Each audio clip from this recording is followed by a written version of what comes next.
Assalamualaikum warahmatullahi wabarakatuh. Alhamdulillahi rabbil alamin. Wassalatu wassalamu ala sayyidina Muhammadin wa ala alihi wasallam. Salawat dan salam kepada junjungan kita Nabi besar Muhammad sallallahu alaihi wasallam beserta keluarga dan sahabat beliau sekalian.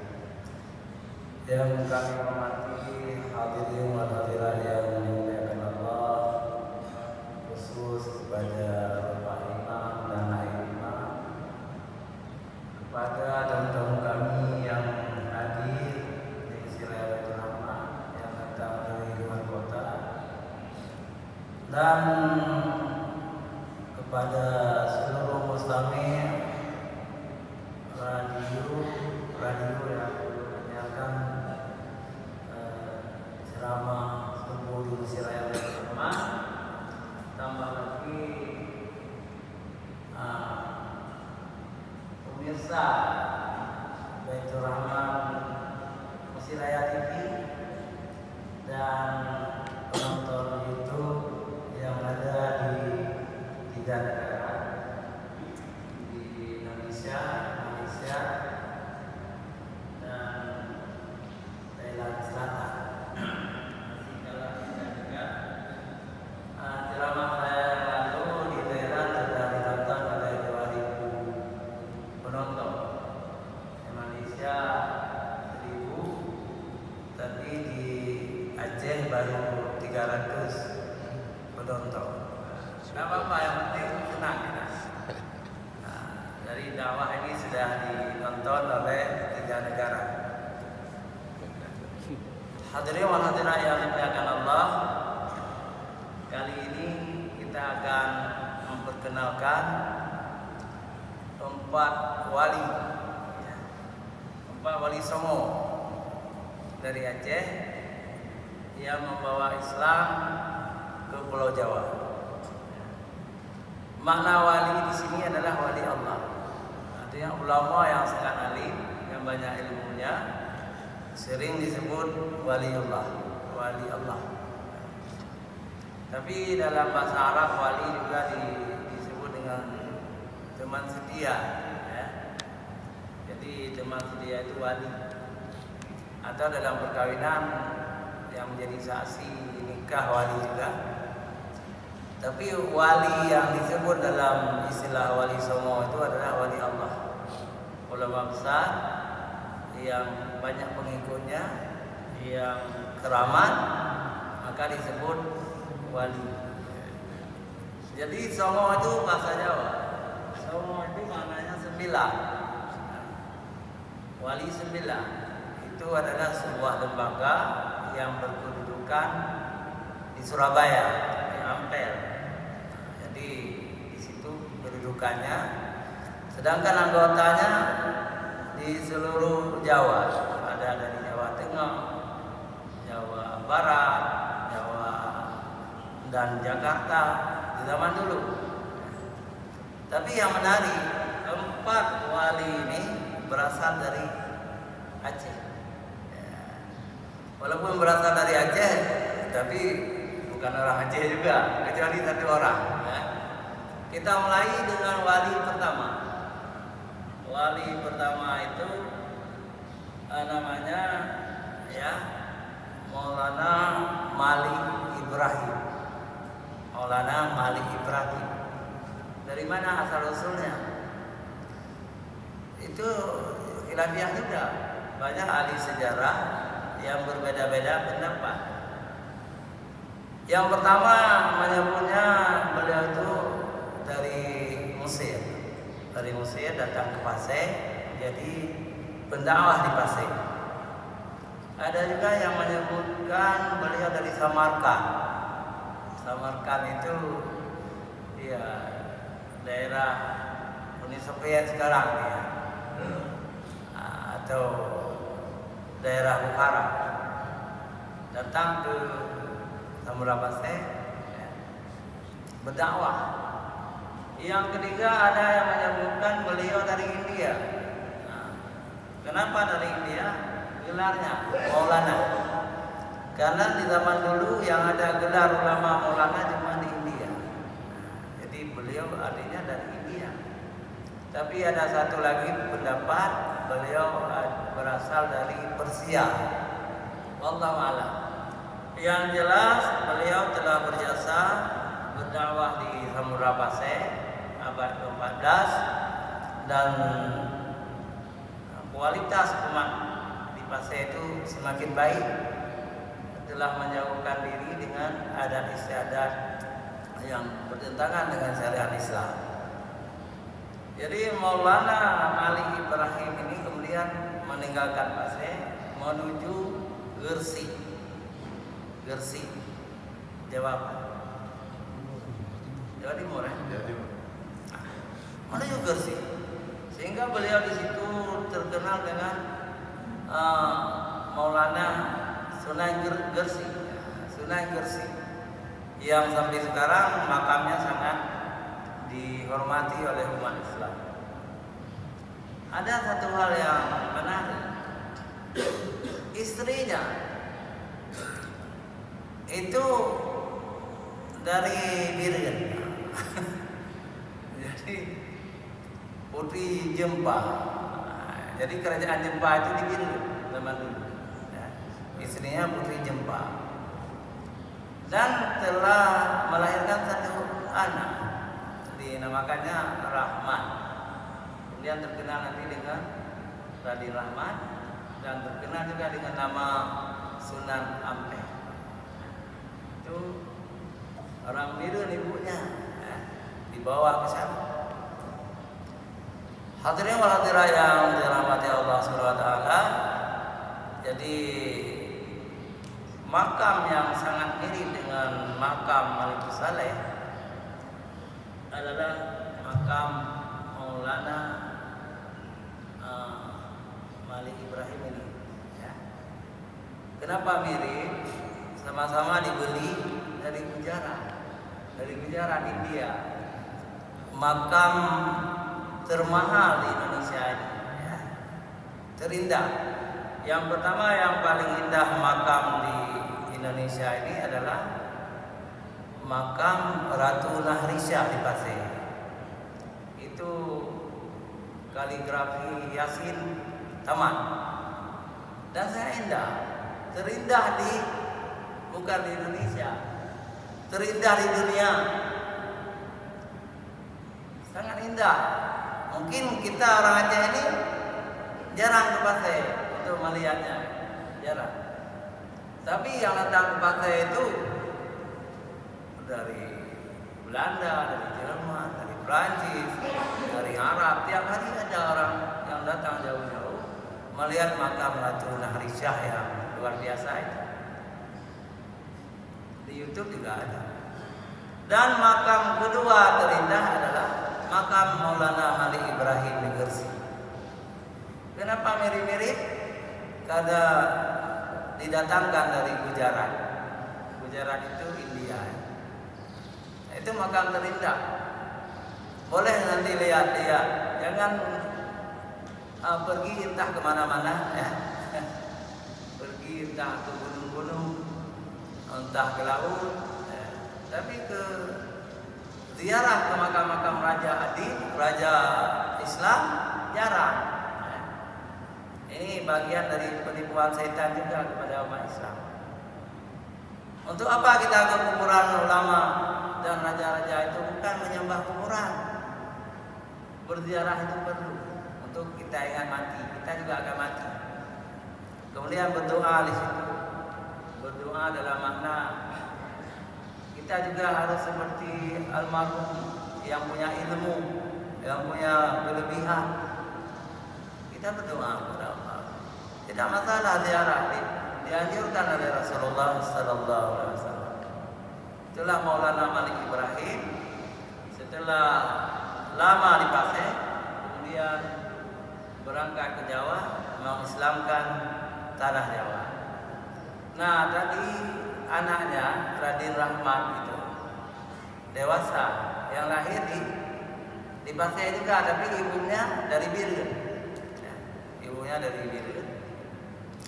kemudian besar dan bapaknya sudah tua. Anaknya menggantikan kedudukan ayahnya. Nah, ini luar biasa alimnya Sunan Ampel, dan menjadi ketua di antara lembaga itu 9 orang ulama-ulama besar. Jadi Sunan Ampel ini Raden Rahman namanya, menjadi ketua ulama, apa namanya itu, mufti yang luar biasa. Pokoknya semua tunduk pada beliau karena alimnya yang luar biasa. Contohnya apa? Ada seorang ulama juga, ya, dari Aceh juga, tapi sesat. Namanya Syekh Siti Jenar. Kalau ingin dibaca nanti, baca di dalam buku Tasawuf Modern oleh Profesor Dr. Hamka. Dalam buku Tasawuf Modern, cerita Syekh Siti Jenar dari Aceh. Jadi Syekh Siti Jenar ini menganut aliran sesat. Dia mendakwahkan dirinya anak al-haq, saya yang benar, saya Allah katanya. Dia mengakui dirinya Allah. Lalu oleh Sunan Ampel tadi diutus polisi untuk memanggilnya ke Ampel. Ampel itu di Surabaya. Datanglah polisi ke rumah Syekh Siti Jenar. Wahai Syekh Siti Jenar, Anda harus menghadap Sunan Ampel. Sekarang juga tidak ada Syekh Siti Jenar di sini. Yang ada Allah. Jadi pulang polisi melapor, wahai Syekh, katanya tidak ada Syekh Siti Jenar. Yang ada Allah di sini. Kembali katakanlah Allah diperintahkan untuk menghadap saya. Jadi polisi itu datang lagi. Allah, Anda diperintahkan oleh Sunan Ampel untuk menghadap beliau di masjid. Tidak ada Allah di sini. Yang ada Syekh Siti Jenar. Tapi sudah dikatakan tadi kalau dia masih beralasan, bawa secara paksa. Dibawa secara paksa, kemudian diadili mau taubat atau tidak. Rupanya Syekh Siti Jenar ini penganut Wahdatul Wujud. Ini sebuah aliran sesat. Dia tidak mau bertaubat. Akhirnya dihukum pancung. Dihukum pancung di lapangan. Itu darahnya yang terpencerat itu apa? Bertinggi. La ilallah. Detik-detik darah itu semua setelah dipancungkan terbang darah. Berzikir la ilaha illallah. Semua orang sudah mengutuk itu yang benar, itu yang salah. Jadi ulama itu salah, yang benar yang Syekh Siti Jenar. Darah-darahnya pun berzikir. Tapi kata Sunan Ampel, itulah setan kalau dipancung. Akhirnya darah-darah itu menyatu dan terbang. Ini ditulis oleh Profesor Dr. Hamka dalam bukunya Tasawuf Modern. Nah, coba baca ini. Hadirin wal hadirat yang dirahmati Allah, itu hebatnya Sunan Ampel. Ampel itu kan nama kampungan di Surabaya. Dan saya juga pernah berziarah di malam Jumat di Wong. Jadi saya berziarah di malam Jumat ke makam Sunan Ampel itu. Orang, ya Allah, seperti di Mekah. Cukup banyak manusia. Cukup banyak. Tidak bisa kita pergi orang jualan macam-macam. Dan yang paling banyak pengemis. Pengemis paling banyak. Jadi jangan coba-coba kasih uang untuk satu orang, kita tidak bisa keluar. diserbu kita oleh pengemis. Jadi hal yang sama juga pengalaman saya ketika saya ziarah makam Imam Syafi'i di Ustadz Beirut. Begitu juga banyak sekali pengemis di makam Imam Syafi'i. Hadirin wa hadirat yang dirahmati Allah, sudah 2 orang ya, tinggal 2 orang lagi sudah cukup ceramahnya. Yang ketiga, ulama besar dari Aceh menjadi salah seorang wali songo itu adalah, ini agak sedikit berbeda pendapat juga ya, Sunan Kudus. Sunan Kudus juga keturunan dari Sunan Ampel. Beliau itu kenapa disebut dari Aceh juga?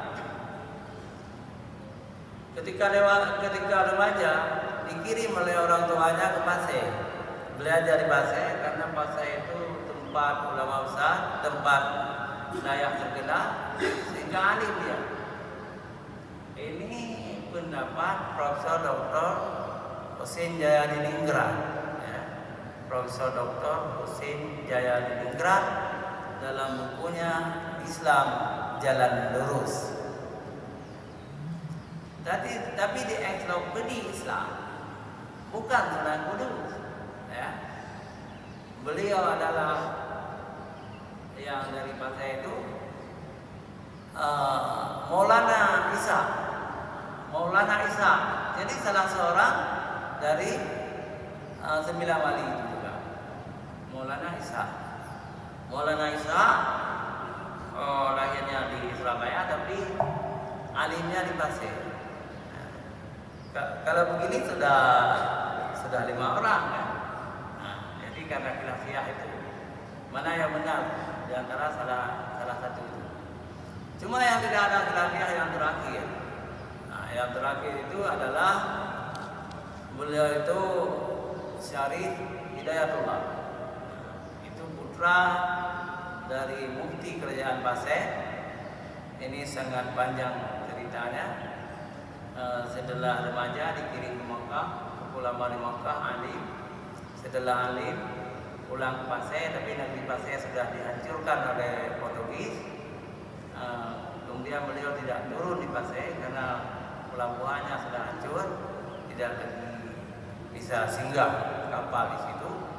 Beliau terus berlayar ke Jawa dan naik ke daratan. Menjadi tamu dari kerajaan Islam Demak. Kemudian dikawinkan dengan adik sultan, kemudian diangkat panglima itu secara ringkas, kemudian melawan Portugis kalah, dia memproklamasikan bebas dari Portugis dan menamakan kota yang ditaklukkan itu Sunda Kelapa, dirubah nama menjadi Jayakarta kemudian berubah menjadi Jakarta. Didirikan oleh putra Aceh, Falatihan kata orang Portugis, Syarif Hidayatullah dalam bahasa Arab, Fatahillah dalam bahasa Arab juga, adalah orang Aceh keturunan Arab juga, keturunan Said. Beliau itu Said, keturunan Rasulullah, tapi lahirnya di Kampung Bima, Pasir, Aceh. Jadi bolehkah kita gembira atau bangga seperti itu? Boleh. Karena kebaikan-kebaikan itu boleh kita banggakan. Yang tidak boleh kita banggakan, ketua kelompok ASEAN Aceh. Itu yang jangan. Tapi yang baik-baik itu tidak masalah kita banggakan. Betapa bangganya orang-orang Iran. Orang Iran itu Persia. Hampir setengah ulama-ulama besar di negeri Islam di dunia itu orang Iran. Orang Iran, bukan orang Arab. Sampai sekarang orang Iran itu sangat bangga dengan Islam. Karena bangsa mereka yang luar biasa, Imam Ghazali, Irak, Imam Hanafi Iran, Imam Hambali Iran, orang Iran, ya.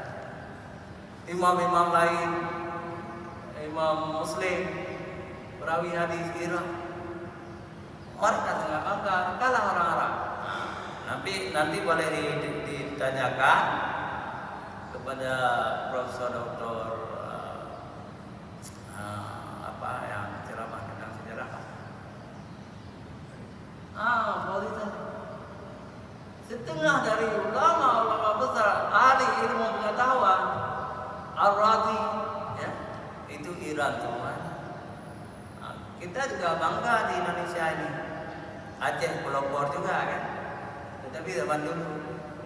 Sekarang Aceh kamu coba. Nali muncul yang hebat-hebat, apa boleh buat. Tapi insya Allah suatu saat nanti orang Aceh juga akan hebat-hebat kembali, insya Allah. Jadi kita timba semangat ulama besar dulu untuk kita tanam kembali kepada generasi yang akan datang, insya Allah. Hanya sampai di sini, lebih dan kurang kami mohon maaf. Hadanallahu wa iyyakum ajma'in. Assalamualaikum warahmatullahi wabarakatuh.